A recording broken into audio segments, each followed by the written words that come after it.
ఇక వివరాల్లోకి వెళ్తే సమాజంలో శాంతి భద్రతలను పరిరక్షించే పోలీసులకు కనీస వసతులు కల్పించే దిశగా జగన్మోహన్ రెడ్డి ప్రభుత్వం కృషి చేస్తోందని కాకినాడ పార్లమెంట్ నియోజకవర్గ పరిధిలో కోట్లాది రూపాయలతో పోలీస్ స్టేషన్లకు సొంత భవనాలను ఏర్పాటు చేయడం జరుగుతుందని Kakinada MP YCP Pithapuram incharge Vanga Geetha Viswanath పేర్కొన్నారు. పిఠాపురం పట్టణం పోలీస్ క్వార్టర్స్ వద్ద సుమారు 70 లక్షల రూపాయల సిఎస్ఆర్ నిధులతో నిర్మించిన టౌన్ పోలీస్ స్టేషన్ నూతన భవనం ప్రారంభోత్సవ కార్యక్రమం సిఐ శ్రీనివాస్ ఆధ్వర్యంలో ఘనంగా జరిగింది. రోడ్లు భవనాల శాఖ మంత్రి దాడిశెట్టి రాజా, రాష్ట్ర పోలీస్ డీఐజీ అశోక్ కుమార్, కాకినాడ జిల్లా ఎస్పీ సతీష్ కుమార్, కాకినాడ ఎంపీ వంగ గీతా విశ్వనాథ్, పిఠాపురం ఎమ్మెల్యే పేనందర్ బాబు ముఖ్య అతిథులుగా హాజరయ్యారు. మంత్రి దాడిశెట్టి రాజాకు పోలీసు అధికారులు స్వాగతం పలికారు. అలాగే పోలీస్ గౌరవ వందనం చేశారు. అనంతరం మంత్రి దాడిశెట్టి రాజా శిలాఫలకాన్ని ఆవిష్కరించి రిబ్బన్ కట్ చేసి నూతన భవనాన్ని ప్రారంభించారు. టౌన్ ఎస్ఐ మురళీమోహన్ ను స్టేషన్లోని తన ఛాంబర్లో కూర్చోబెట్టి అభినందించారు. సందర్భంగా మంత్రి దాడిశెట్టి రాజాను ఎంపీ వంగ గీతా విశ్వనాథ్, ఎమ్మెల్యే దొరబాబు, పోలీసు ఉన్నతాధికారులు సన్మానించి జ్ఞాపికలను అందజేశారు. సందర్భంగా కాకినాడ ఎంపీ వంగ గీతా విశ్వనాథ్, కాకినాడ ఎస్పీ సతీష్ కుమార్ మీడియాతో మాట్లాడారు.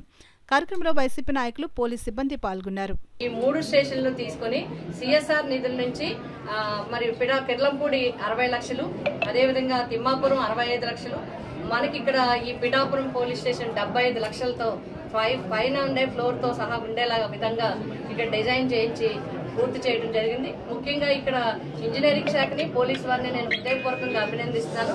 చాలా త్వరితగతిని కోఆర్డినేట్ చేసి మరి ఆ కాంట్రాక్టర్ గారు కానీ, అదేవిధంగా స్వచ్ఛంద సంస్థల నుంచి వచ్చిన కాంట్రాక్టర్ గారు కానీ, మన పోలీసు ఇంజనీరింగ్ శాఖ కానీ చాలా ఇంట్రెస్ట్ తీసుకుని 6 months లోనే బిల్డింగ్స్ అన్ని కూడా పూర్తి చేసి మరి పోలీస్ శాఖకి అందించడం జరిగింది.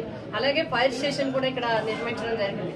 కాబట్టి ఆయా ఉద్యోగులందరికీ కూడా మరి వారికి విధులు నిర్వర్తించడానికి మంచి భవనాలు కావాలనేది ముఖ్య ఉద్దేశం. ముఖ్యమంత్రి గారు కూడా శాంతి భద్రతల విషయంలో కానీ పోలీస్ శాఖకి అన్ని రకాలుగా సపోర్ట్ ఇవ్వడం జరుగుతుంది. ముఖ్యంగా పోలీసు స్టేషన్ ఇప్పుడు మీరు చూశారు, సాధారణంగా గతంలో ఉంటే ఎర్ర రంగు వేసి పోలీస్ స్టేషన్ కి రావడానికి ఎంఆర్ఓ ఆఫీస్కి వెళ్ళినట్టు, ఎండిఓ ఆఫీస్కి వెళ్ళినట్టు, ఇతర శాఖల ఆఫీసులకు వెళ్ళినట్టుగా పోలీస్ స్టేషన్ కి తమ కష్టం చెప్పుకోవాలంటే ఒక రకమైన ఇబ్బంది ఉండేది. ఇప్పుడు అలా లేకుండా ఫ్రెండ్లీ పోలీసింగ్ గా పోలీసు వ్యవస్థ కూడా చాలా బాగా చేస్తున్నారు. ముఖ్యంగా దిశ చట్టం ప్రకారము ఇక్కడ ఇక్కడ స్టేషన్ కి ఎవరైనా వచ్చినా కూడా ఉమెన్ కానిస్టేబుల్ ఉండి దిశకి ప్రత్యేకమైన కౌంటర్ కూడా ఏర్పాటు చేసి వారికి కూడా సేవలు అందించడానికి చేయడం జరుగుతుంది.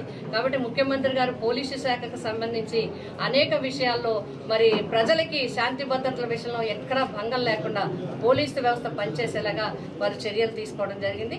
గౌరవ ముఖ్యమంత్రి గారు కూడా నాకు ఇలా ఈ భవనాలు నిర్మించే అవకాశం ఎంపీగా నాకు ఇచ్చినందుకు వారికి హృదయపూర్వక ధన్యవాదాలు. హోంమంత్రి గారికి కూడా హృదయపూర్వక ధన్యవాదాలు తెలియజేస్తున్నాం.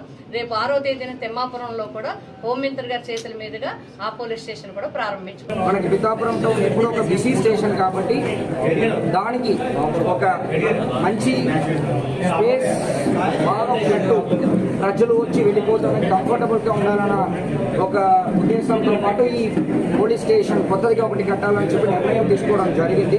మనకు లక్కీలీ ఏంటంటే ఈ ప్లేస్ కూడా మెయిన్ రోడ్ లో దొరకడం అనేది చాలా ఇంపార్టెంట్.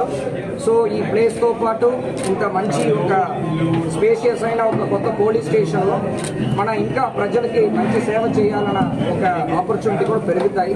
సో దీనికి మనకి తోడుగా ఉండి దీనికి అమౌంట్ శాంక్షన్ చేసిన ఎంపీ గారికి, అదేవిధంగా ఇక్కడ వచ్చేసి ప్రారంభించిన మినిస్టర్ గారికి, అదేవిధంగా హోమ్ మినిస్టర్ మేడంకి, అదేవిధంగా ఎమ్మెల్యే గారికి, ఎమ్మెల్యే పిఠాపురం గారికి, తర్వాత ఈ పోలీస్ స్టేషన్ ఈ కొలిక్కి తీసుకుని వచ్చిన ఎస్ఐ గారు, సిఐ గారు, ఎస్డిపిఓ గారు, అదేవిధంగా పోలీస్ సిబ్బందికి అందరికి కూడా ధన్యవాదాలు. అదేవిధంగా ఈ కార్యక్రమానికి వచ్చిన అందరూ పాత్రికేయ మిత్రులు అందరికీ కూడా నా ధన్యవాదాలు. అదేవిధంగా ఈ పోలీస్ స్టేషన్ ని నేను అడిగిన వెంటనే 6 నెలల్లో కంప్లీట్ చేసి ఇచ్చిన కాంట్రాక్టర్, అదేవిధంగా engineer, police housing board engineer AE గారు అందరికి కూడా చాలా చాలా ధన్యవాదాలు.